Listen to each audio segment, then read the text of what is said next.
Hi friends, welcome back to my channel. ಇವತ್ತಿನ blog ಶುರು ಮಾಡ್ತಾ ಇದ್ದೀನಿ. ಸೊ ಇವತ್ತು ರಿಲೇಟಿವ್ಸ್ ಬಂದಿದ್ದರು. ಅಂದರೆ ಇವಾಗ ಎಲ್ರಿಗೂ ಪ್ರತಿಯೊಬ್ಬರಿಗೂ ಶಾಕಿಂಗ್ ನ್ಯೂಸ್ ಥರ ಅಲ್ವಾ, ಅವ್ರಿಗೂ ಎಲ್ರಿಗೂ ಅರ್ಗಿಸ್ಕೊಳಕ್ಕಾಗಲಿಲ್ಲ. ಹೌದಾ ಯಶೋದಂಗೆ ಈ ರೀತಿ ಆಯಿತಾ, ಯಶೋದಂಗೆ ಈ ರೀತಿ ಆಯ್ತಾ ಅಂತ ಎಲ್ಲರೂ ಇದು ಹೇಳೋ ಎಲ್ಲರೂ ಬಾಯಲ್ಲಿ ಬರೋ ಮಾತೇ ಇದೊಂದೇನೇ. ಸೊ ಇವಾಗ ಎಲ್ರಿಗೂ ಸಾಂತ್ವನ ಹೇಳ್ಬೇಕಲ್ವ, ಅದರಿಂದ ರಿಲೇಟಿವ್ಸ್ ಒಬ್ರೊಬ್ರು ಬರ್ತಾ ಇರ್ತಾರೆ, ಒಂದು ಸ್ವಲ್ಪ ಸಮಾಧಾನದ ಮಾತುಗಳನ್ನ ಆಡ್ಬಿಟ್ಟು ಹೋಗ್ತಾರೆ. ಸೊ ಬಂದಿದ್ದರು ನಮ್ಮ ಚೆನ್ನಮ್ಮಜ್ಜಿ ಇಲ್ವಾ, ಅವ್ರ ಅಕ್ಕನ ಸೊಸೆ ಅಂತಿರೋ, ಅಂದರೆ ಅವ್ರ ಅಕ್ಕನ ಮಕ್ಕಳು ಹೆಂಡ್ತಿದ್ರು, ಅವ್ರು ಬಂದಿದ್ದರು, ಬಂದು ಹೋದರು. ನನಗೆ ಅತ್ತೆಯರಾಗಬೇಕು. ಇವಾಗ ನಮ್ಮ ಆಶಾ ಅವರ ಅಪ್ಪ ಅಮ್ಮ ಹೆಂಗಾಗಬೇಕು, ಅವರು ಕೂಡ ಹಾಗೇನೇನೆ. ಸೊ ಅತ್ತೆಯಂದಿರಾಗಬೇಕು. ಅವ್ರು ಬಂದೋದ್ರು, ಅಜ್ಜಿಯರೆಲ್ಲ ನಿಂತ್ಕೊಂಡು ಕಳಿಸ್ಕೊಟ್ರು. ಅಷ್ಟರಲ್ಲಿ ನಮ್ಮ ಅಕ್ಕ ಬಂದುಬಿಟ್ಟು ತುಂಬಾ ತಲೆನೋವು ಅಂತ ಹೇಳ್ತಾಯಿದ್ಲು. ಅದಕ್ಕೋಸ್ಕರ ಸರಿ ಆಯಿತು, ನನ್ನ ಹತ್ರ ಹೆನ್ನ ಪೌಡರ್ ಇತ್ತು, ನಾನು ತಂದಿದ್ದೆ, ಇಲ್ಲ ಅಮ್ಮನ ಹತ್ರ ಹಚ್ಚಿಸ್ಕೊಳ್ಳೋಣ ಅಂತ ತಂದಿದ್ದೆ ಹೆನ್ನ ಪೌಡರ್ನ. ಸೊ ಹಚ್ಚುತ್ತೀನಿ ಬಾ ಅಕ್ಕ ಅಂತ ಹೇಳಿದೆ, ಯಾಕೆಂದರೆ ಇದು ಹೆನ್ನ ಪೌಡರು. ಇನ್ನೊಂದು ಸುಮಾರು ಜನ ಕೇಳ್ತಾಯಿರ್ತಾರೆ, ಏನಂದರೆ ಒಂದು ನಿಖಿತಾ ಇದೇನು ಕಲ್ಲರ್ಗೆ ಅಂತ ಹಾಕ್ಕೊಳ್ಳೋದಾ ಹೇಗೆ ಅಂತ ಕೇಳ್ತಾಯಿದ್ರು. ಇದು ಹೇಗೆ ಅಂದರೆ ಒಂದು ಕಲರ್ಗೂ ಕೂಡ ಹಾಕ್ಕೊತಾರೆ, ಅಂದರೆ ವೈಟ್ ಹೇರ್, ಗ್ರೇ ಹೇರ್ ಇದ್ದರೆ ಅದನ್ನು ಬ್ರೌನಿಷ್ ಮಾಡೋದಕ್ಕೂ ಕೂಡ ಹಾಕ್ಕೊತಾರೆ. ಇನ್ನೊಬ್ಬರು ಈ ಹೇರ್ ಬಂದ್ಬಿಟ್ಟು ಮಾಯ್ಶ್ಚರ್ ಆಗುತ್ತೆ, ಒಂದು ಸ್ವಲ್ಪ ಒಂಥರ ಸಿಲ್ಕಿಯಾಗಿ ಬರುತ್ತೆ, ಅದಕ್ಕೂ ಕೂಡ ಅಪ್ಲೈ ಮಾಡ್ತಾರೆ.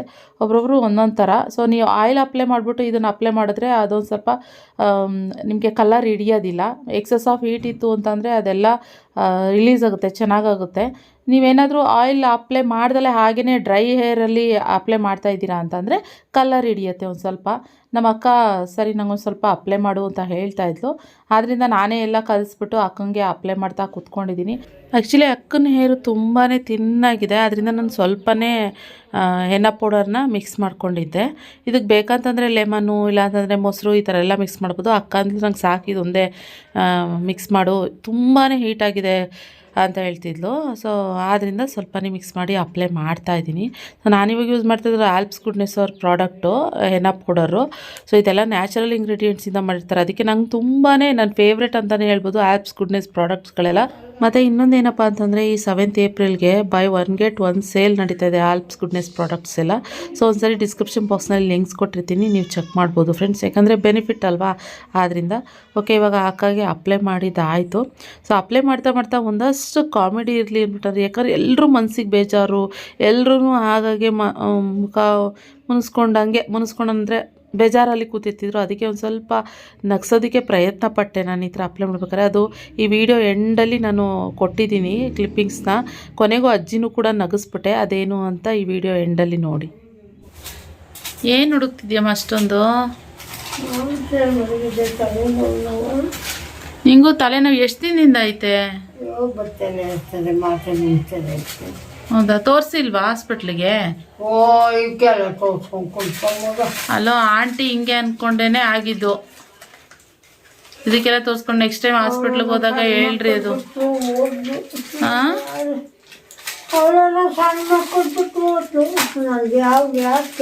ನಿನಗೂ ಇವಾಗ ಇದಾರಲ್ಲ ಮೊಮ್ಮಕ್ಕಳು. ಹಾಂ,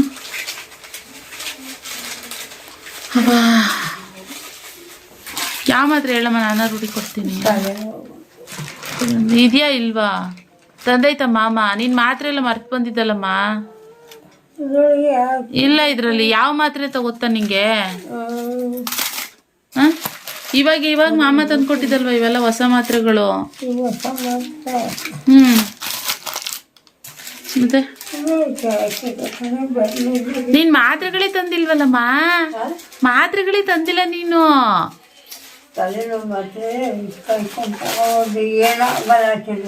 ನೀನು ಮರ್ತೋಗಿದ್ಯಾ ಅಮ್ಮ? ಇಲ್ಲ, ಯಾವ ಮಾತ್ರೆ ಹೇಳು, ಅಲ್ಲಿ ಯಾರು ತಂದು ಕೊಡ್ತಾರೆ ಹುಡುಗರು. ಯಾವ ಮಾತ್ರೆ ನುಂಗದು ಗೊತ್ತಾ? ಹೋಗ್ಲಿ, ದುಂಡೂರು ಕೊಡಿ ಮಾತ್ರೆ ಅಂದ್ಬಿಟ್ರೆ ಕೊಟ್ಬಿಡ್ತಾರ ಇವಾಗ ನಿಮಗೆ.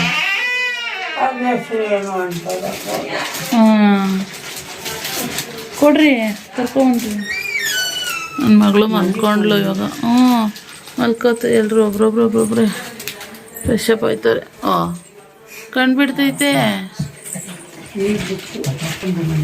ಮಾತ್ರೆ ಅಂತೆ, ಮಾತ್ರೆ ಬೇಕಂತೆ, ತಲೆನೋವು ಅಂತೆ. ಈ ಕಡೆ ಇದಂಗೆ ಮಲ್ಗಿಸ್ರಿ. ಎಲ್ಲ ಇವಾಗ ಬೆಡ್ಡೆಲ್ಲ ಹಾಸಿ ಫುಲ್ಲೆಲ್ಲ ಈ ಕಡೆ ಮಲ್ಕೊಬನ್ರಿ, ಈ ಕಡೆ ಬನ್ನಿರಿ. ಫ್ಯಾನ್ ಹಾಕ್ತೀನಿ ಬಾ, ಈ ಕಡೆ ಮಲ್ಕೋ ಬಾ. ಇನ್ನೂ ಮಲಗಿಲ್ಲ. ಹಾಂ ಮಲ್ಕೊ. ಇದ್ದೇ ಬಂದ್ಬಿಟ್ಟೈತೆ ಸ್ವಲ್ಪ ಮಕ್ಕಳು. ಇಷ್ಟೊತ್ತಿಗೆ ಮಲಗಲ್ಲ ಆ್ಯಕ್ಚುಲಿ ಅವಳು. 8 ಗಂಟೆ ಇವತ್ತೇನೋ ಮಲ್ಕೊಂತವಳು. ಅಷ್ಟರಲ್ಲಿ ಈ ಕಡೆಯಿಂದ ಬಂದ್ವಿ. ರಿಷಿಗೆ ಫೇವ್ರೇಟ್ ಫೋಟೋ ಅಂತಲೇ ಹೇಳ್ಬೋದು. ಇದು ನಾಮಕರಣದಲ್ಲಿ, ಕುಶಿಮಾ ನಾಮಕರಣದಲ್ಲಿ ತೆಗ್ಸಿದಂಥದ್ದು ಫೋಟೋ ಇದು. ಸೊ ನಮ್ಮ ಫೋಟೋಗ್ರಾಫರ್ ಬಂದ್ಬಿಟ್ಟು ಇದೊಂದು ಯಾವುದೋ ಸಿಂಗಲಾಗಿ ಇದು ಸುಮ್ಮನೆ ಕ್ಲಿಕ್ ಮಾಡಿದಷ್ಟೇ, ಆದರೆ ತುಂಬಾ ಚೆನ್ನಾಗಿ ಬಂದಿತ್ತು ಫೋಟೋ. ರಿಷಿ ಹಾಕ್ಕೊಂಡಿದ್ದ ಈ ಜಾಕೆಟ್ನ, ಅದನ್ನು ಆಂಟಿ ಈಸ್ಕೊಂಡು ಸುಮ್ಮನೆ ಹಂಗೆ ಹಾಕ್ಕೊಂಡಿದ್ರು. ಅದು ತುಂಬ ಚೆನ್ನಾಗಿತ್ತು ಅಂದ್ಬಿಟ್ಟು ರಿಷಿಗೆ ಇದನ್ನು ಫೋಟೋನ ಮಾಡಿಸ್ಕೊಟ್ಟಿರೋದು. ತುಂಬ ಚೆನ್ನಾಗಿ ಕಾಣಿಸ್ತಾ ಇದೆ. ಅವನಂತೂ ನಮ್ಮಮ್ಮನ ಎದ್ದಿದ ತಕ್ಷಣವೇ ಬೆಳಗ್ಗೆ ಟೈಮು ಇದನ್ನು ನೋಡಬೇಕು, ನಮ್ಮಮ್ಮನ ನೋಡ್ತಾನೆ ಇರಬೇಕು ಅಂತ ಅಂದ್ಬಿಟ್ಟು ಈ ಫೋಟೋನ ಇಲ್ಲಿ ಹಾಕಿಸ್ಕೊಂಡಿದ್ದಾನೆ. ಬೇಡ, ಇದು ಆ್ಯಕ್ಚುಲಿ ಸಿಂಗಲ್ ಫೋಟೋ ಅಂತ ಎಲ್ಲರೂ ಹೇಳ್ತಾಯಿದ್ರು. ಆದರೂ ಅವ್ನಿಗೆ ಗೊತ್ತಿಲ್ಲ, ನನಗಿಲ್ಲ ಬೇಕೇ ಬೇಕು ಅಂತ ಹಠ ಮಾಡಿಸ್ಕೊಂಡು ಇದನ್ನು ಮಾಡಿಸ್ಕೊಂಡಿದ್ದಾನೆ. ತುಂಬ ಚೆನ್ನಾಗಿದೆ ಫೋಟೋ. ಆ ಗೋಡೆಯಲ್ಲಂತೂ ಹೆಂಗೆ ಎದ್ದು ನಮ್ಮ ಆಂಟಿ ನಿಜವಾಗ್ಲೂ ನಿಂತ್ಕೊಂಡು ನಗಾಡ್ತಿದ್ದಾರೆ ಅನ್ನೋ ಥರನೇ ಇದೆ ಅಂತ ಹೇಳ್ಬೋದು. ಸೊ ಅದನ್ನು ಹಾಗೇ ಅವಾಗ ಜಸ್ಟ್ ತಂದು ಹಾಗೆ ವಾಲ್ಗೆ ಹಾಕಿದ್ರು, ದರ್ಶನ್ ತಂದು ಹಾಕ್ತಾ. ಅದನ್ನು ಹಾಗೆ ಒಂದು ಕ್ಲಿಪ್ಪಿಂಗ್ ನಿಮ್ಮ ಜೊತೆ ಶೇರ್ ಮಾಡ್ಕೊತಾ ಇದ್ದೀನಿ. ಕುಶಿಮಾ ತಕ್ಷಣ ಎದ್ದಿದ ತಕ್ಷಣವೇ ಅಲ್ಲಿ ನೋಡಿ ಅವಾಗ ಯಶೋಜ್ಜಿ ಅಂತ ಕರೆಸ್ತಾ ಇದ್ದಿದ್ದು. ಅದಕ್ಕೆ ಅವನೇ ತೋರಿಸ್ತಾ ಇದ್ದ, ಯಶೋಜ್ಜಿ ನೋಡು, ಹಾಯ್ ಮಾಡು ಯಶೋಜ್ಜಿಗೆ ಹಾಯ್ ಮಾಡು ಅಂತ ಹೇಳ್ತಾನೆ ಇದ್ದ. ಅವಳು ಎದ್ದಿದ ತಕ್ಷಣವೇ ಆ ಫೋಟೋ ನೋಡ್ಬಿಟ್ಟು ಸಿಗಾಬಿಟ್ಟೆ ಖುಷಿ ಪಡ್ತಾಯಿದ್ಲು. ಅಲ್ಲಿ ನೋಡಿ ಹೆಂಗೆ ನೋಡ್ತಾನೇ ಇದ್ದಾಳೆ. ಇದಾದಮೇಲೆ ಆಗಲೇ 8:45 ಆಗಿತ್ತು. ಅಡುಗೆ ಏನು ಮಾಡೋದಪ್ಪ ಅಂತ ಯೋಚನೆ ಮಾಡ್ತಾನೆ ಇದ್ವಿ.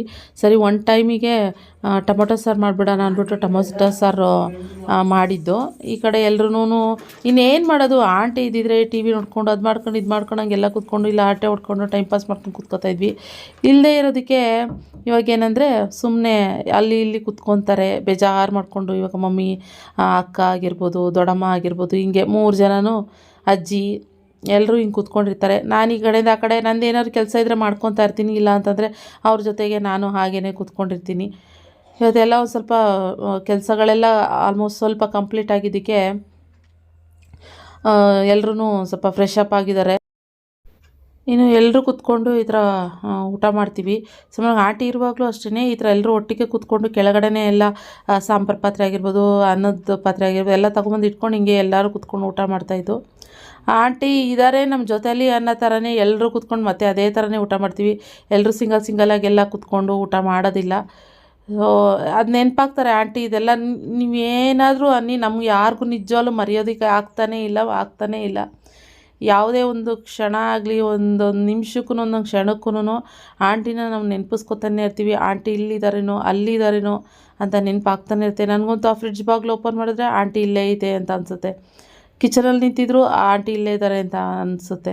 ಸೊ ಇನ್ನೊಂದೇನೆಂದರೆ, ನಾನಂತೂ ಕಿಚನಲ್ಲಿ ಜಾಸ್ತಿ ಹೋಗ್ತಾ ಇರಲಿಲ್ಲ ಆಂಟಿ ಇರುವಾಗ. ಯಾಕೆಂದರೆ ಆಂಟಿನೇ ಎಲ್ಲ ಮಾಡ್ಕೊಡ್ತಿದ್ರು, ಮತ್ತು ಅವ್ರವ್ರ ಮನೆ ಅವ್ರವ್ರಿಗೆ ಕಂಫರ್ಟಬಲು. ಸೊ ಆಂಟಿ ಎಲ್ಲೆಲ್ಲಿ ವಸ್ತುಗಳನ್ನ ಇಟ್ಟಿದೆ ಅಂತ ನನಗೆ ಗೊತ್ತಿರ್ತಿರ್ಲಿಲ್ಲ.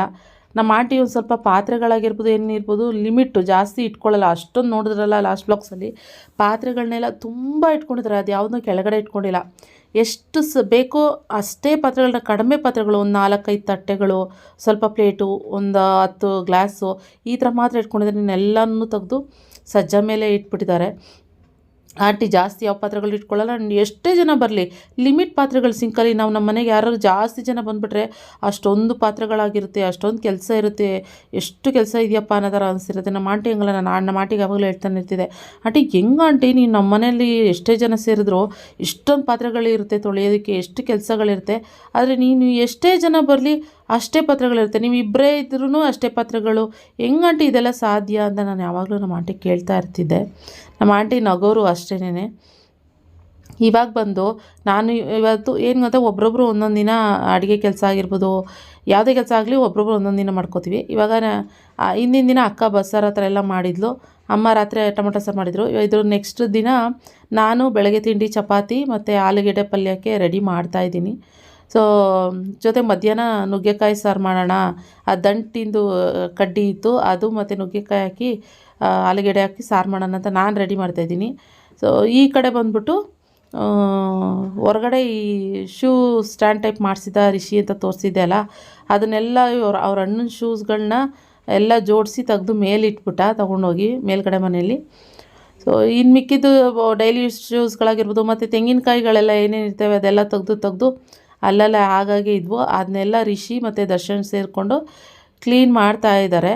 ಸೊ ಈ ಕಡೆ ಅವ್ರೂ ನಮ್ಮ ಅಕ್ಕ ಆಗಿರ್ಬೋದು, ಅವರು ಒಂದು ಸ್ವಲ್ಪ ಹೆಲ್ಪ್ ಮಾಡಿಕೊಟ್ರು. ಆಮೇಲೆ ಬಟ್ಟೆಗಳು ಡೈಲಿ ಬಟ್ಟೆ ವಾಶ್ ಆಗ್ತಾ ಇರುತ್ತೆ, ಅದೆಲ್ಲ ಫೋಲ್ಡ್ ಮಾಡಿ ಅವ್ರವ್ರದ್ದು ಯಾರ್ಯಾರ್ದು ಇರುತ್ತೆ ಅವ್ರವ್ರ ಬ್ಯಾಗ್ಗಳಿಗೆ ಕೊಟ್ಬಿಡ್ತಾರೆ. ಸೊ ಈ ಕಡೆ ನಾನು ಬಂದುಬಿಟ್ಟು ಆಲೂಗೆಡ್ಡೆ ಪಲ್ಯಕ್ಕೆ ರೆಡಿ ಮಾಡ್ತಾಯಿದ್ದೀನಿ. ಆಲೂಗೆಡ್ಡೆ ಬೇಯಲಿಕ್ಕೆ ಹಾಕಿದ್ದೆ. ಸೊ ನಂದು ಬಂದುಬಿಟ್ಟು ಬಾಂಬೆ ಸಾಗು ಮಾಡಬೇಕು ಅನ್ನೋದು ಪ್ಲ್ಯಾನ್ ಇತ್ತು. ಸೊ ಚಪಾತಿ ಜೊತೆಗೆ ಚೆನ್ನಾಗಿರುತ್ತೆ. ಮತ್ತು ಜಾಸ್ತಿ ಜನ ಇರುವಾಗ ಆಲೂಗೆಡ್ಡೆ ಪಲ್ಯ ಎಷ್ಟು ಅಂತ ಮಾಡೋದು, ಅದೇ ತೆಳುವಿಗೆ ಸಾಗು ಥರ ಮಾಡಿಬಿಟ್ರೆ ಬಾಂಬೆ ಸಾಗು ಥರ ಚಪಾತಿಗೆ ಚೆನ್ನಾಗಿರುತ್ತೆ, ಎಲ್ರಿಗೂ ಇಷ್ಟ ಆಗುತ್ತೆ ಅಂತ ಅಂದ್ಬಿಟ್ಟು ನಾನು ಮಾಡೋಣ ಅಂತ ಹೋದೆ.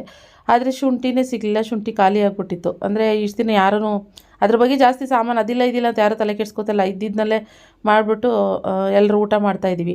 ಆದ್ದರಿಂದ ಪಲಾವ್ ಆಗಲಿ ಟೊಮೊಟೊ ಬಾತ್ ಹತ್ರ ಏನೂ ಮಾಡಿಲ್ಲ ಅಲ್ವಾ ನಾವು, ಆದ್ದರಿಂದ ಶುಂಠಿ ಇಲ್ಲ ಅನ್ನೋ ಕಡೆ ಗಮನ ಕೊಟ್ಟಿಲ್ಲ. ಸೊ ಬರೀ ಬಸ್ಸಾರು ಹುಳಿಸಾರು ಅಂತ ಮಾಡ್ತಿರೋದಕ್ಕೆ ಇವತ್ತು ಶುಂಠಿ ನೋಡಿದೆ, ಸಿಕ್ಕಲೇ ಇಲ್ಲ ನನಗೆ. ಆಮೇಲೆ ಹುಡುಗರು ಬೇರೆ ತರ್ಸೋಣ ಅಂತಂದರೆ ಹುಡುಗರೆಲ್ಲ ಕೆಲಸ ಮಾಡೋದ್ರಲ್ಲಿ ಬ್ಯುಸಿಯಾಗಿದ್ದರು. ಆದ್ದರಿಂದ ನಾನು ಸರಿ ಬಿಡು ಇನ್ನೇನು ಮಾಡೋಕ್ಕಾಗಲ್ಲ, ಹಾಗೇ ಮಾಡಿಬಿಡೋಣ, ಆಲೂಗೆಡ್ಡೆ ಪಲ್ಯ ಥರನೇ ಮಾಡಿಬಿಡೋಣ ಅಂದ್ಬಿಟ್ಟು ಮಾಡ್ತಾಯಿದ್ದೀನಿ. ಈ ಕಡೆ ಇನ್ನೊಂದು ಕಡೆ ಅಡುಗೆಗೂ ಇಟ್ಬಿಡೋಣ ಅಂತ, ಯಾಕಂದರೆ ಪಟಪಟ ಅಂತ ಅಡುಗೆ ಮುಗಿಸ್ಬಿಟ್ರು ಕೂಡ ಕೆಲಸನೂ ಬೇಗ ಆಗಿಬಿಡುತ್ತೆ. ಇಲ್ಲ ಕಿಚನಲ್ಲಿ ನಾವು ಮಾಡ್ತೀವಿ ಅಂತ ನಿಂತ್ಕೊಂಡೇ ಇರಬೇಕು ದಿನ ಪೂರ, ಇಲ್ಲ ಇದು ಮುಗಿಸ್ಕೊಂಡು ಬೇರೆ ಕೆಲಸ ಎಲ್ಲ ಮಾಡ್ಬೋದು. ಮತ್ತು ನಮ್ಮಮ್ಮ ಚಪಾತಿನೇ ಮಾಡು ಅಂತ ಹೇಳ್ತಿದ್ರು. ನಾನು ಅಮ್ಮಂಗೆ ಹೇಳ್ತಾಯಿದ್ದೆ, ಮಮ್ಮಿ ಜಾಸ್ತಿ ಜನ ಇರಬೇಕಾದ್ರೆ ಚಪಾತಿ ಮಾಡೋದೆಲ್ಲ ಸೆಟ್ ಆಗೋಲ್ಲ, ಬೇರೆ ಏನಾದ್ರು ಮಾಡಿದ್ರೆ ಸರಿ. ಏನು ಗೊತ್ತಾ, ಒಬ್ಬರು ಇಬ್ಬರು ಅಲ್ಲ ಚಪಾತಿ ಮಾಡೋದಕ್ಕೆ, ಮಿನಿಮಮ್ ಒಂದು 10-15 ಜನ ಇದ್ದೀವಿ ಅಂತ ಹೇಳಿದಾಗ ಚಪಾತಿ ಎಷ್ಟು ಜನಕ್ಕೆ ಅಂತ ಲಟ್ಟಿಸೋದು, ಅದು ನಾನೇ ಚಪಾತಿ ಲಟ್ಟಿಸ್ಬೇಕು, ನಾನೇ ಬೇಯಿಸ್ಬೇಕು. ಯಾಕಂದರೆ ಇನ್ನು ಮಿಕ್ದವರೆಲ್ಲ ಬೇರೆ ಬೇರೆ ಕೆಲಸ ಎಲ್ಲ ಮಾಡ್ತಾಯಿರ್ತಾರೆ. ಈ ಕಡೆ ಚಾಂದಿನಿ ಬಂದ್ಬಿಟ್ಟು ಪಾಪುನ ಎತ್ಕೊಂಡಿದ್ಲು, ಅವಳು ಮಲಗೇ ಇರಲಿಲ್ಲ, ಅವಳು ಇನ್ನೂ ಕಿಲಾಡಿ. ಇದರ ಕೆಲಸ ಇರುವಾಗ ಜಾಸ್ತಿ ಮಲಗೋದೇ ಇಲ್ಲ. ಆದ್ದರಿಂದ ನಾನು ಅದೇ ರೀತಿ ಹೇಳ್ತಾಯಿದ್ದೆ, ನನಗೆ ಮಾಡ್ತೀನಿ, ಮಾಡೋದಕ್ಕಾಗಲ್ಲ, ಆದರೆ ತುಂಬ ಟೈಮ್ ತೊಗೊಳುತ್ತೆ, ಅದೊಂದೇ ಬೇಜಾರು. ನಿಂತ್ಕೊಂಡಿರ್ಬೇಕಲ್ಲ ಅಷ್ಟು ಜನಕ್ಕೆ ಚಪಾತಿ, ಏನೇ ಅಂದರೂ ಒಬ್ರೊಬ್ರಿಗೆ 3 ಚಪಾತಿ ಅಂದರು ಎಷ್ಟಾಗೋಗ್ಬಿಡುತ್ತೆ ಅಂತ.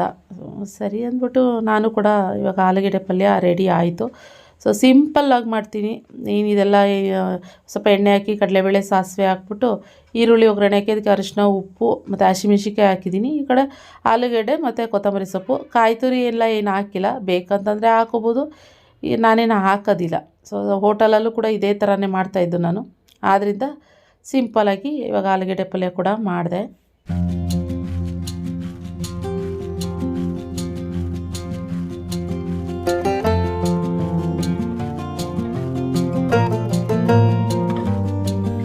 ಮತ್ತು ಜೊತೆಗೆ ಅಷ್ಟರಲ್ಲಿ ಸೋಮ್ ಕೂಡ ಬಂದರು. ಅವಾಗ ಹೋಗಿದ್ರಲ್ಲ ಅವತ್ತೇ ಹೊರಟ್ಬಿಟ್ಟಿದ್ರು, ಬೇಗನೆ ಬಂದರು. ಸಂಡೇ ಬಂದಿದ್ದು, ಇದು ಸಂಡೇ ಬೆಳಗಿನ ವ್ಲಾಗ್ ಇದು. ಸೊ ರಕ್ಷಿತು ಹೋಗಿದ್ನಲ್ವಾ, ಫೇರ್ವೆಲ್ ಇತ್ತು ಅಂದ್ಬಿಟ್ಟು ಅದು ಸೆಂಡ್ ಆಫ್ ಇತ್ತು ಅಂತ ಅದು ಮುಗಿಸ್ಕೊಂಡು ಸೋಮ್ ಕೂಡ ಬಂದರು. ಇವಾಗ ಅಜ್ಜಿ ಜೊತೆ ಅವರು ಕೂಡ ಮಾತಾಡ್ಕೊಂಡು ಕೂತ್ಕೊಂಡಿದ್ದಾರೆ. ಅವ್ರಿಗೂ ತಿಂಡಿ ರೆಡಿ ಮಾಡ್ತಾಯಿದ್ದೀನಿ. ಪ್ರೀತಿ ಇಲ್ವಾ? ಪ್ರೀತಿ ಮಿಕ್ಸ್ ಮಾಡಿ ಪ್ರೀತಿ ಮಿಕ್ಸ್ ಮಾಡಿದ್ದೀನಿ ನಾನು, ಪ್ರೀತಿ ಮಿಕ್ಸ್ ಮಾಡಿದ್ದೀನಿ ಆ ಟೀ ಒಳಗಡೆ. ಚೆನ್ನಾಗಿಲ್ವಾ? ಚೆನ್ನಾಗೈತಾ ಇಲ್ವಾ? ಹಿಂಗೆ ಚೆನ್ನಾಗಿ ಮಾಡಿದ್ದೀನಾ ಇಲ್ವಾ? ಮಾಡಿದ್ಯಾ ಇಲ್ಲ ಅಂದರೆ ಅಷ್ಟೇ ಕೇಳಿದ್. ಚೆನ್ನಾಗಿ ಬೆಳಗ್ಗೆ ಚೆನ್ನಾಗಿಲ್ಲ ಅಂತಲ್ಲ ಟೀ, ಇವಾಗ ಚೆನ್ನಾಗೈತಾ? ಕುಡಿ, ಎಂಜಾಯ್. ಸೊ ಫೈನಲಿ ಎಲ್ರಿಗೂ ತಿಂಡಿ ಮಾಡಿಕೊಟ್ಟು ಇವಾಗ ಅಡುಗೆನೂ ಕೂಡ ರೆಡಿ ಆಯಿತು. ನೆಲ ಒರೆಸೋಷ್ಟಕ್ಕೆ ನನ್ನ ಸೊಂಟ ಬಿದ್ದೋಯ್ತು. ಲಾಸ್ಟಿಗೆ ಕಾಲಲ್ಲೇ ಹಂಗೆ ಒರೆಸ್ಬಿಟ್ಟು ಇದು ಮಾಡಿದೆ. ಈ ಕಡೆ ನುಗ್ಗೆಕಾಯಿ ಹೇಳ್ದಂಗೆ ಆವಾಗಲೇ ನುಗ್ಗೆಕಾಯಿ ಮತ್ತು ದಂಟಿಂದು ಬರುತ್ತಲ್ಲ, ದಂಟಿನ ಸೊಪ್ಪಿಂದು ಕಡ್ಡಿ, ಅದು ಆಲೂಗೆಡ್ಡೆ ಹಾಕಿ ಸಾಂಬಾರು ಮಾಡಿದ್ದಾಯಿತು. ಇನ್ನೊಂದು ಕಡೆ ರೈಸ್ ಕೂಡ ಮಾಡಿದೆ. ಫಸ್ಟಿಗೆ ನಾನು ರೈಸ್ ಮಾಡಿದೆ, ಅದಾದಮೇಲೆ ಮುದ್ದೆ ಮಾಡೋಣ ಅಂತ ಅಂದ್ಕೊಂಡು ರೈಸ್ ಮಾಡಿದೆ. ಆಮೇಲೆ ಎಲ್ರಿಗೂ ರೈಸ್ ಆಗುತ್ತೇನೋ ಅಂದ್ಕೊಂಡು ಸುಮ್ಮನಾದೆ. ಸೊ ಆಮೇಲೆ ಬರ್ತಾ ಎಲ್ಲರೂ ಊಟಕ್ಕೆ ಇಲ್ಲೇ ಸೇರ್ಕೊಂಬಿಟ್ರು. ಆಮೇಲೆ ಹೋಗಿ ಊಟ ಮಾಡೋ ಟೈಮಲ್ಲಿ ಹೋಗ್ಬಿಟ್ಟು ನಮ್ಮ ಚೆನ್ನಮ್ಮಜ್ಜಿಗೆ, ನಮ್ಮ ಅಮ್ಮಂಗೆ, ಸೊ ನಮ್ಮ ಸೋಮ್ಗೆ, ಯಾಕಂದರೆ ಸೋಮ್ ಪಾಪ ಆಲ್ಮೋಸ್ಟ್ ಇನ್ನೇನು ಒಂದು 15 ಡೇಸ್ ಆಗ್ತಾ ಬಂತು. ಅವರು ಹೋಟೆಲ್ ಊಟನೇ ಮಾಡ್ಕೊತಾ ಇದ್ದಾರೆ, ಇಲ್ಲ ಮನೆಯಲ್ಲಿ ಏನಾದ್ರು ಮಾಡ್ಕೊತಾರೆ, ಇಲ್ಲಾಂದರೆ ಹೋಟೆಲ್ ಊಟನೇ ಮಾಡ್ತಾಯಿದ್ದಾರೆ. ಆದ್ದರಿಂದ ಸರಿ ಸೋಮ್ಗೆ ಮುದ್ದೆ ಮಾಡಿಕೊಟ್ಬಿಡೋಣ. ಬೆಳಗ್ಗೆ ಬಂದಿದ್ದ ತಕ್ಷಣನೇ ಚಪಾತಿ ತಿಂದರು. ಬರ್ತಾ ಆನ್ ದ ವೇ ಒಂದು ಸ್ವಲ್ಪ ಏನೋ ಇಡ್ಲಿ ತಿಂದಿದ್ರಂತೆ, ಆದರೆ 2 ಚಪಾತಿ ಕೊಟ್ಟೆ. ಬರೋಷ್ಟಕ್ಕೆ ಲೇಟ್ ಆಗಿತ್ತಲ್ಲ ಅಂದ್ಬಿಟ್ಟು ಬೆಳಗ್ಗೆನೇ 6 ಗಂಟೆಗೆ ಹೊರಟಿದ್ರು ಬೆಂಗಳೂರು. ಸೊ ಬರೋಷ್ಟಕ್ಕೆ 11 ಗಂಟೆ ಆಗಿತ್ತು. ಆವಾಗ 1-2 ಚಪಾತಿ ಕೊಟ್ಟೆ ತಿಂದಿದ್ರು. ಸೊ ಮಧ್ಯಾಹ್ನ ಮುದ್ದೆ ಮಾಡ್ಕೊಡೋಣ ಪಾಪ ಅಂತ ಅಂದ್ಕೊಂಡು ಎಲ್ರಿಗೂ, ಅಜ್ಜಿಗೆ, ಯಾರ್ಯಾರಿಗೆ ಶುಗರ್ ಇದೆ ಅವರೆಲ್ರಿಗೂ ಮುದ್ದೆ, ನಮ್ಮೆಲ್ರಿಗೂ ರೈಸು ಅನ್ನೋ ಥರ ಮಾಡಿದೆ. ಆಮೇಲೆ ಮತ್ತೆ ತಿರ್ಗಾ ಮಾಡಿದೆ.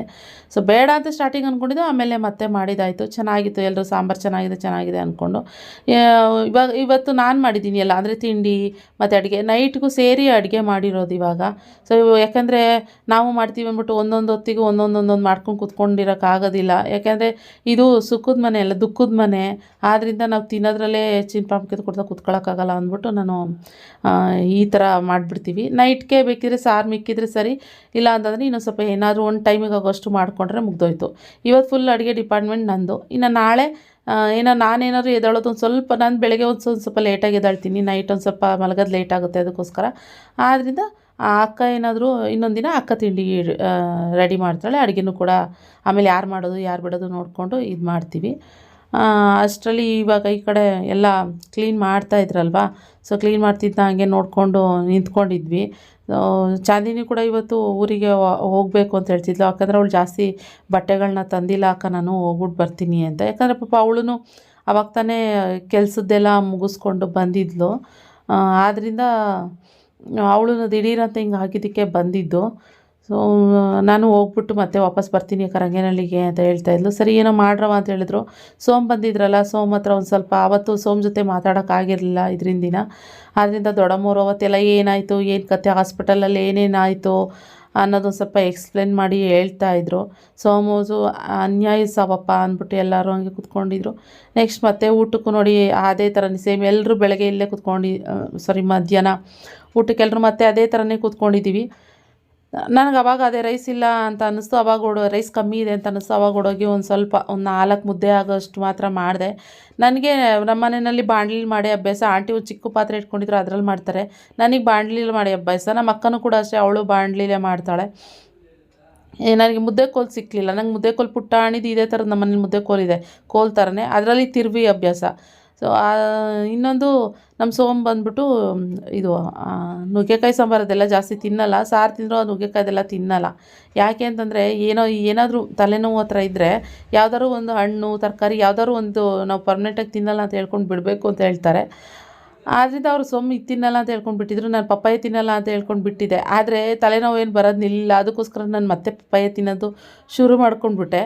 ಆದರೆ ನಮ್ಮ ಸೋಮ್ ಮಾತ್ರ ನುಗ್ಗೆಕಾಯಿ ತಿನ್ನೋದು ಇದು ಮಾಡಲಿಲ್ಲ. ಯಾಕಂದ್ರೆ ಅವ್ರಿಗೆ ಸಪ್ರೇಟ್ ಸಾಂಬಾರು ಮಾಡಬೇಕಾಯ್ತು. ನನಗೆ ಆಮೇಲೆ ಹೋಗ್ತಾ ಸೋಮ್ ನಿಮ್ಗೆ ಸಪ್ರೇಟ್ ಸಾಂಬಾರು ಮಾಡೋಕ್ಕಾಗಲ್ಲ, ನೀವು ಬರೀ ಸಾಂಬಾರು ತಿನ್ನಿ, ನುಗ್ಗೆಕಾಯಿ ತಿನ್ನಬೇಡಿ ಅಂತ ಹೇಳಿದೆ.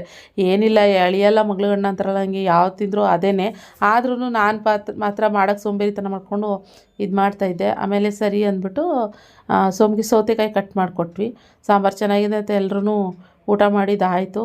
ಇದಾದಮೇಲೆ ನಾನು ಹೇಳ್ತಲ್ಲ, ಲಾಸ್ಟಿಗೆ ಫೈನಲಿ ಅಜ್ಜಿನ ನಗಿಸ್ಬಿಟ್ಟೆ ಅಂತ ಹೇಳ್ಬಿಟ್ಟು ನೋಡಿ ಇದೊಂದು ಕ್ಲಿಪ್ಪಿಂಗ್ಸ್ನ ಹೆಂಗೆ ನಗಿಸ್ತೆ ಅಜ್ಜಿನ ಮೆಹಂದಿ ಅಪ್ಲೈ ಮಾಡುವಾಗ ಅಂತ.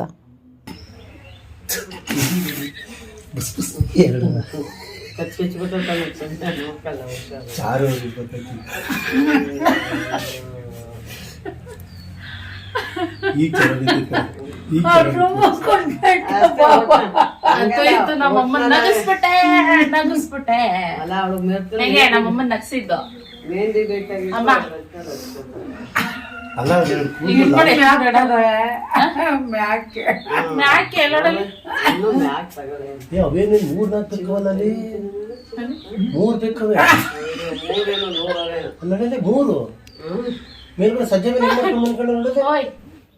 ಚಾಂದಿನಿ ಹೊರಡ್ತಾ ಇದ್ಲು, ಅದು ಅಜ್ಜಿಗೆ ಗೊತ್ತಿಲ್ಲ. ನಾನು ಅಮ್ಮ ಹೋಗ್ತಾಳಂತೆ ಅಂತ ಹೇಳ್ಬಿಟ್ಟು ಇದು ಮಾಡ್ತಾಯಿದ್ದೆ.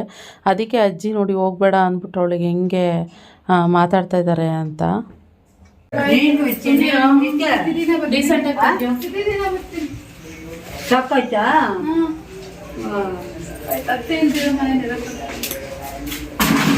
ಅತ್ತೆ ಇದರ ಮನೇಲಿ ಇರಕತ್ತೆ ಅಂತ ಅವಳಿಗೆ ಅದು ಕರೆಕ್ಟಾ?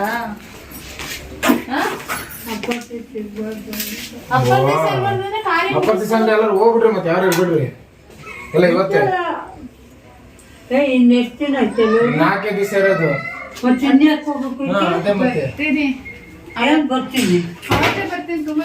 ತಿಂಡಿ ಪಂಟಿಗೆಲ್ಲ ರೆಡಿ ಮಾಡ್ಕೋಬೇಡ, ಒಬ್ರಿಗೊಬ್ರು ಒಂದೊಂದು ಮಾಡ್ಕೊಂಡು ತಿಂಡಿ ಮಾಡೋ ಟೈಮಲ್ಲಿ ಕೈ ಕೊಟ್ಟೋಯ್ತಾವಳೆ. ಅದೇಯ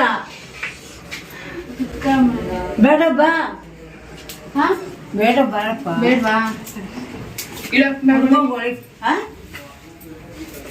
ನಾಳೆ ಬರ್ತೀನಿ, ಬಟ್ಟೆ ತಗೊಂಡ್ ಬಟ್ಟೆ ಇಲ್ಲ, ನಾಳೆ ಬರ್ತೀನಿ. ಹೋಗು, ನಾಳೆ ತರಬ, ನಾ ತರಬ. ಫಸ್ಟ್ ಹೋಗು.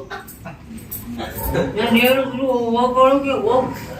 ಬಟ್ಟೆ ಅದು ತಂದಿಲ್ಲ, ನಾನು ಇಲ್ಲಿಂದಾನೆ ಬೆಂಗಳೂರಿಗೆ ಹೋಗೋಳು, ಅದಕ್ಕೇನೆ ಅಲ್ಲಿಗೆ ಹೋಗಕ್ಕೆಲ್ಲ ಸೇರಿ ಬಟ್ಟೆ ತಗೋ ಬರ್ತೀನಿ.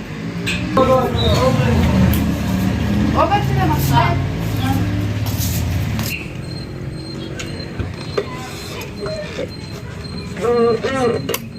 ಇದೇ ಫಸ್ಟ್ ಕೂರ್ತಾ ಇರೋದು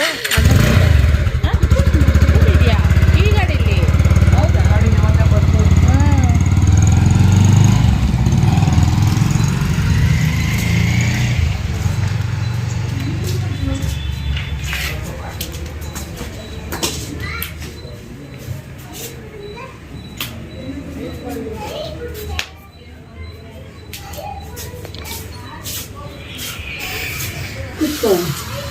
ಸ್ನಾನ ಮಾಡಬೇಕು, ಕೆಲಸ ಇದೆ ತುಪ್ಪ. ಅಯ್ಯೋ ಸ್ವಲ್ಪ ತಣ್ಣಗಾಯ್ತು. ಸ್ನಾನ ಮಾಡಂಗಿಲ್ಲ, ನೀರು ಬೇಕಂತೆ. ಬೆಳಗಾರೆ ನೀರೇನು ತೊಳ್ಕೊಂಡು. ದುಃಖದ ಮನೆ ಇದು, ದುಃಖ ಇರೋದು ಸಹಜ. ಆದರೆ ವಯಸ್ಸಾದವರು ಅದರಲ್ಲೇ ಕೊರಗ್ತಾ ಕೂತಿದ್ರೆ ನಮ್ಮ ಮನಸ್ಸು ಕೊರಗುತ್ತೆ, ಜೊತೆಗೆ ಮನೇಲಿರೋ ಮಕ್ಕಳು ಕೂಡ ಅದರಲ್ಲೇ ಒಂಥರ ಮುಳುಗೋಗ್ಬಿಡ್ತಾರೆ. ಅದಕ್ಕೋಸ್ಕರ ಆದಷ್ಟು ಒಂದು ಸ್ವಲ್ಪ ನಮ್ಮ ಕೈಲಾದಷ್ಟು ನಗ್ಸೋಕ್ಕೆ ಟ್ರೈ ಮಾಡಬೇಕು ಅಂದ್ಬಿಟ್ಟು ಇವತ್ತೊಂಚೂರು ನಗಿಸ್ದೆ ಅಷ್ಟೇನೆ. ಅದು ಈ ಮೆಹಂದಿ ಹಚ್ಚೋ ಮುಖಾಂತರ ಅಷ್ಟೇನೆ. ಒಂದು ಸ್ವಲ್ಪ ನಗುನೂ ಇರಲಿ, ದುಃಖದಲ್ಲೇ ಇರಬೇಕು ಅಂದ್ಬಿಟ್ಟು ದುಃಖದಲ್ಲೇ ಪರ್ಮನೆಂಟಾಗಿ ಇರೋದಕ್ಕಾಗಲ್ಲ. ಮತ್ತು ದೇವರು ಇದನ್ನು ಮರೆಯೋ ಶಕ್ತಿನೂ ಕೊಡ್ತಾನೆ ಅಂತ ನಮ್ಮ ಆಂಟಿ ಯಾವಾಗಲೂ ಹೇಳ್ತಾಯಿದ್ರು. ಎಷ್ಟೇ ದುಃಖ ಇದ್ರೂ ಹೋಗ್ತಾ ಅದನ್ನು ಮರೆಯೋ ಶಕ್ತಿ ಕೊಡ್ತಾನಂತೆ ಕಣೆ ಮಗ ಅಂತ ಹೇಳ್ತಿದ್ರು. ಯಾಕೆ ಅಂದರೆ ಈ ಮಾತು ಈಗ ಒಂದು 15 ಡೇಸ್ ಬ್ಯಾಕ್ ಬಂದಿದ್ದು. ನಮ್ಮ ಚಿಕ್ಕಪ್ಪ ತೀರೋದ್ರಲ್ಲ, ನಮ್ಮ ಚಿಕ್ಕಪ್ಪ ತೀರೋದಾಗ ನಾವು ಅಂದ್ಕೋತಿದ್ವಿ ನಮ್ಮ ಆಂಟಿ ಹೆಂಗಿರ್ತಾರೆ ಅಂತ ಯೋಚನೆ ಮಾಡ್ತಾಯಿದ್ವಿ. ಆವಾಗ ನಮ್ಮ ಆಂಟಿಗಳಿಗೆ, ನಮ್ಮ ಆಂಟಿಗೆ ಈ ಮಾತು ಹೇಳಿದ್ದಕ್ಕೆ ಮಗ ಹೋಗ್ತಾ ಅದನ್ನ ದುಃಖನ ಮರೆಯೋ ಶಕ್ತಿ ಕೊಡ್ತಾನಂತೆ ದೇವರು ತನಗೆ ತಾನೇ ಅಂತ ಹೇಳ್ತಾ ಇದ್ದಿದ್ದು. ಹಾಗೆಯೇ ಇವಾಗ ಈ ದುಃಖದಲ್ಲಿ ನಮ್ಮ ಆಂಟಿನೂ ಅಷ್ಟೇ. ಇವಾಗ ಇದ್ದೀರೋ ಹೊರಗಡೆನೇ ಕೂತ್ಕೊಂಡು ಮಾಡ್ತಾಯಿದ್ದೀವಿ. ನಮ್ಮ ಆಂಟಿ ಇದೇನಂದರೆ ನಮ್ಮ ಆಂಟಿನೂ ಇಲ್ಲೆಲ್ಲೋ ಕೂತ್ಕೊಂಡು ನೋಡ್ತಾ ಇದ್ದಾರೆ ನಾವು ಈ ಥರ ನಗ್ತಾ ಇರೋದನ್ನು. ನಮ್ಮ ಆಂಟಿ ಯಾಕೆಂದರೆ ಅಳ್ತಾನೆ ಇದ್ರು ನಮ್ಮ ಆಂಟಿಗೆ ಇಷ್ಟನೂ ಆಗಲ್ಲ. ಎಷ್ಟು ಅಳ್ತೀರಾ ಅಂತ ಯಾವಾಗಲೂ ಆಂಟಿ ಬೈತಾ ಇರುತ್ತೆ. ಆದ್ದರಿಂದ ನಮ್ಮ ಆಂಟಿ ಇಲ್ಲಿ ನೋಡ್ತಾ ಇದ್ದಾರೆ ನಾವು ಸ್ವಲ್ಪ ನಗಾಡೋದನ್ನು. ಈ ಮುಖಾಂತರನೂ ಆಂಟಿ ಇದ್ದಿದ್ರು ಸಿಕ್ಕಾಬಟ್ಟೆ ನಗೋರು. ಆದ್ದರಿಂದ ಇದೊಂದು ಮೆಹಂದಿ ಹಚ್ಚೋ ಮುಖಾಂತರ ಒಂದು ಸ್ವಲ್ಪ ಅಜ್ಜಿಗೂ ನಗಿಸ್ದೆ, ಒಂದು ಸ್ವಲ್ಪ ದೊಡ್ಡಮ್ಮಂಗೆ, ನಮ್ಮಮ್ಮಂಗೆ, ಎಲ್ರಿಗೂ ಒಂದು ಸ್ವಲ್ಪ ನಕ್ಕು. ನಾನು ಕೂಡ ಒಂದು ಸ್ವಲ್ಪ ಜೋರಾಗೆ ಅಂದರೆ ಉಸಿರು ಕಟ್ಕೊಂಡಂಗೆ ನಕ್ಕಿದ್ದೀನಿ. ಜೋರಾಗಿ ನಗಾಡಿ ಅಭ್ಯಾಸ, ಆದರೆ ವಾಯ್ಸೇ ಹೊರಗಡೆ ಬರದೇ ಇರೋಂಗೆ ನಗಾಡಿದೆ. ಆ ಥರ ಇತ್ತು. ಒಟ್ಟಿನಲ್ಲಿ ಫೈನಲಿ